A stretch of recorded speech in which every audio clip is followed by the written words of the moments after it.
আমাদের প্রত্যেকটা মানুষের ভালোবাসা প্রকাশ করার ধরন আলাদা আলাদা হয়। আমরা কেউ প্রচণ্ডভাবে এক্সপোজ করতে ভালোবাসি প্রিয় মানুষটার কাছে যে আমি তোমাকে ভীষণ ভালোবাসি এইভাবে। আবার কিছু মানুষ সাইলেন্ট লাভ এইটাতে বিলিভ করে। তো ওয়েটা আলাদা। ভালো কিন্তু প্রত্যেকে একে অপরকে বাসে যারা সত্যিকারের ভালোবাসে। কিন্তু এমন কিছু জিনিস থাকে যেটা সম্পর্কের মধ্যে আনলে বা সেই কাজটা করলে ওই মানুষটা তোমাকে আরো বেশি ভালোবাসতে বাধ্য হবে, বা তার মনের মধ্যে কি চলছে সেটা তুমি বুঝতে পারবে, বা তোমাদের মধ্যে বন্ডিংটা আরো স্ট্রং হবে। এমন কি করলে কি করা যেতে পারে এইটা নিয়ে আজকের ভিডিও। তাকে যদি তুমি সত্যিই ভালোবাসো তাহলে এই একটি কাজ অবশ্যই করবে, যেটা আমরা থাম্বনেলে লিখেছি। কি এমন কাজ, যেই কাজটা আমাদেরকে অবশ্যই করতে হবে, যে কাজটা করলে প্রিয় মানুষটা আরো প্রিয় হয়ে যাবে, যে কাজটা করলে প্রিয় মানুষটার কাছে আমি আরো প্রিয় হয়ে যাব, যে কাজটা করলে আমাদের মধ্যে বন্ডিং স্ট্রং হবে। তো পুরো ভিডিওটা শোনার আগে একটা কথা বলি, ভিডিও কিন্তু পুরোটা শুনবে, কারণ ভিডিওর মাঝে অনেক ছোট ছোট কথা থাকে যেগুলো যদি তোমরা মিস করে যাও তোমরা কিন্তু বুঝতে পারবে না। পরে যখন তোমরা সম্পর্কের মধ্যে সেটা অ্যাপ্লাই করতে যাবে তখন কিন্তু একটা সমস্যার মধ্যে তোমরা পড়বে।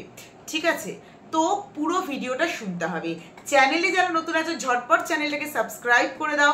ভিডিও ভালো লাগলে অবশ্যই ভিডিওটাকে সাপোর্ট করো, লাইক করো, কমেন্ট করো, শেয়ার করো বেশি বেশি করে। হতে পারে এটা তোমার সমস্যা নয়, তোমার কোনো ফ্রেন্ডের সমস্যা। তুমি যদি ভিডিও শেয়ার করো তোমার মাধ্যমে সেও কিন্তু উপকৃত হবে। ভিডিও কেমন লাগছে অবশ্যই জানো। আমাকে সোশ্যাল মিডিয়া ফলো করতে ভুলো না। আমার একটা নতুন চ্যানেল আছে বং মোটিভেশন, সেখানে আমি ছোট ছোট রিলেশনশিপ রিলেটেড ভিডিও পোস্ট করে থাকি। তো প্লিজ সেই চ্যানেলটায় যেও, যদি ভালো লাগে অবশ্যই সাবস্ক্রাইব করে দিও। তো আমরা চলে আসি মেন টপিকে, যে তাকে যদি তুমি সত্যিই ভালোবাসো তাহলে এই একটা কাজ তোমাকে অবশ্যই করতে হবে। কি কাজ? একটা সম্পর্ক ডিপেন্ড করে সেই সম্পর্কটার মধ্যে সময়, সেই সম্পর্কটার মধ্যে গুরুত্ব, সেই সম্পর্কটার মধ্যে ভরসা। এই তিনটে জিনিস ভীষণভাবে একটা সম্পর্কের মধ্যে কিন্তু ম্যাটার করে। এই তিনটে জিনিস যদি সম্পর্কের মধ্যে থাকে তাহলে ধরে নাও সেই সম্পর্ক খুব সুন্দরভাবে এগোবে। কিন্তু এইটা বোথ সাইড হওয়া উচিত। একজন তোমাকে এফোর্ট দিয়ে যাবে, তুমি কোনোটাই এফোর্ট দেবে না, তাহলে কিন্তু সেই সম্পর্ক কখনোই লাস্টিং করে না। হতে পারে সে তোমাকে 90% এফোর্ট দিচ্ছে, তুমি 90% নাই দিতে পারো, তোমার ব্যস্ততা, তোমার কাজের চাপ বা তোমার পারিপার্শ্বিক সমস্যা। তুমি অন্তত তাকে 70% এফোর্ট দেওয়ার চেষ্টা করতে হবে তোমাকে। কারণ যদি এইটুকু গ্যাপ থাকে সেটা মেকআপ করা যায়, কিন্তু তুমি কিছুই এফোর্ট দিচ্ছ না, তুমি ভাবছো আচ্ছা ঠিক আছে ও তো আছে, ওর মতন আছে, থাকুক, ও ঠিক থাকবে, তাহলে কিন্তু সেই সম্পর্কের ভিত কখনোই মজবুত থাকে না। হয়তো সম্পর্ক চলে, সম্পর্কের ভিত মজবুত থাকে না। তাই সম্পর্কে ভালোভাবে গুরুত্ব দিতে হবে, সম্পর্কে এফোর্ট দিতে হবে। সময় এমন একটা জিনিস যেটা কিন্তু সম্পর্কটার মেন জিনিস। দেখো এখন যে সব ঘটনাগুলো ঘটছে সেখানে কিন্তু দেখা যাচ্ছে যে সময় দেওয়ার অভাবে, মানে এটা কোনো ইস্যু নয় যদিও, যে থাকার সে এমনি থাকবে, কিন্তু যে ঘটনাগুলো ঘটছে সময় দেওয়ার অভাবে একটা মানুষ অন্য মানুষের সাথে জড়িয়ে পড়ছে এবং কি হচ্ছে, আর একটা মানুষের লাইফটা কিন্তু শেষ হয়ে যাচ্ছে। তো এই ক্ষেত্রে বলা উচিত যে সময় দেওয়াটা কিন্তু দরকার। সারাদিন সারা রাত তাকে সময় দিতে হবে এরকম কোনো মানে নেই যে আমি তাকে সারাদিন সারা রাত সময় দিলেই সে আমার হয়ে থাকবে, সে কোথাও যাবে না, এটা একদমই ভুল কথা। যেটুকু দরকার একটা সম্পর্কে সময় দেওয়া সেইটুকু সময় অবশ্যই দাও। কোন কাজ, মেন কোন কাজ, যেটা নিয়ে আজকের ভিডিও, কাজ হচ্ছে অতিরিক্ত সময়, অতিরিক্ত গুরুত্ব, অতিরিক্ত প্যাম্পার করা, এইগুলো কখনোই সম্পর্কে থেকে করবে না। এইগুলো যদি তুমি যত অতিরিক্ত করবে তত কিন্তু ওই মানুষটার এটাই ফিল হবে যে ও আমার জন্য অতিরিক্ত করছে, আমি ওকে দিয়ে আরো অতিরিক্ত করাই। তুমি তখন তার কাছে প্রিয়জন না থেকে প্রয়োজন হয়ে যাবে। তাই জন্য অতিরিক্ত কোনো কিছুই করবে না। অতিরিক্ত যখন আমরা কোনো খাবার অতিরিক্ত বেশি খেয়ে ফেলি তখন কিন্তু আমাদের শরীরে সমস্যা দেখা যায়, আমাদের মেডিসিন নিতে হয়। সেম অ্যাজ রিলেশনশিপেও কিন্তু যদি তুমি অতিরিক্ত ওভার করে ফেলো ওই মানুষটা কিন্তু সেটা নিতে পারে না।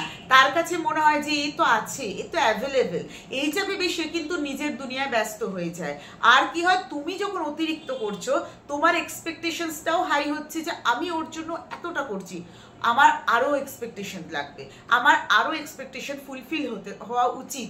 এইটা ভাবতে ভাবতে কিন্তু তোমার হাই এক্সপেকটেশনস হয়ে যাচ্ছে, আর এখান থেকে কিন্তু সম্পর্কের মধ্যে দূরত্ব আসছে, ঝামেলা আসছে, সম্পর্ক হয়ে যাচ্ছে নষ্ট। তুমি কখনো এই যে যারা লেখে যে দিদি আমি তার জন্য সারা রাত জেগে অপেক্ষা করেছি, তাকে সারা রাত কল করেছি, কেন করবে? কখনোই অতিরিক্ত করবে না। তুমি এই অতিরিক্তটা করছো বলে সে কিন্তু তোমার ভ্যালুটা দিচ্ছে না। নিজের ভ্যালু তার কাছে বোঝাতে গেলে কিন্তু তোমাকে লিমিটে থাকতে হবে। তুমি যখনই অতিরিক্ত করবে, তুমি যখনই সারা রাত তার জন্য ওয়েট করবে, তুমিও এক্সপেক্ট করবে ও আমার জন্য সারা রাত ওয়েট করুক। ওর হয়তো সেটা পসিবল নাও হতে পারে, সে হয়তো টায়ার্ড থাকতে পারে, কাজের চাপ থাকতে পারে, ফ্যামিলি প্রবলেম থাকতে পারে। এগুলো হচ্ছে জেনুইন। আবার জেনুইন ছাড়া যদি সে কোনো তোমার সাথে থাকতে না চায়, সে অন্য কোনো জায়গায় বিজি হতে পারে, কারণ তোমার এক্সপেকটেশনটা কিন্তু বাড়ছে। ঠিক আছে, ভালো করে বুঝবে, তোমার এক্সপেকটেশনটা কিন্তু বাড়ছে এখানে, তার কিন্তু এখানে দোষ নেই। তুমি কেন করছো? তার যদি মনে হয় সে তোমাকে বলতেই পারে তুমি কেন করেছো, আমি কি তোমায় বলেছি করতে? তো অতিরিক্ত কোনো কিছুই করবে না। এই কাজটা যদি অবশ্যই সম্পর্কের মধ্যে করতে পারো, সম্পর্কের ভিত মজবুত হবে এবং সে তোমাকে খুব ভালোবাসবে, সে কারণ সে তোমার গুরুত্ব বুঝবে।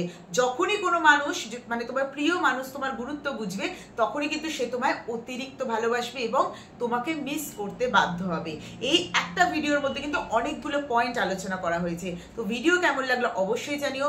ভালো থেকো, সুস্থ থেকো, পজিটিভ থেকো, কানেক্টেড থেকো।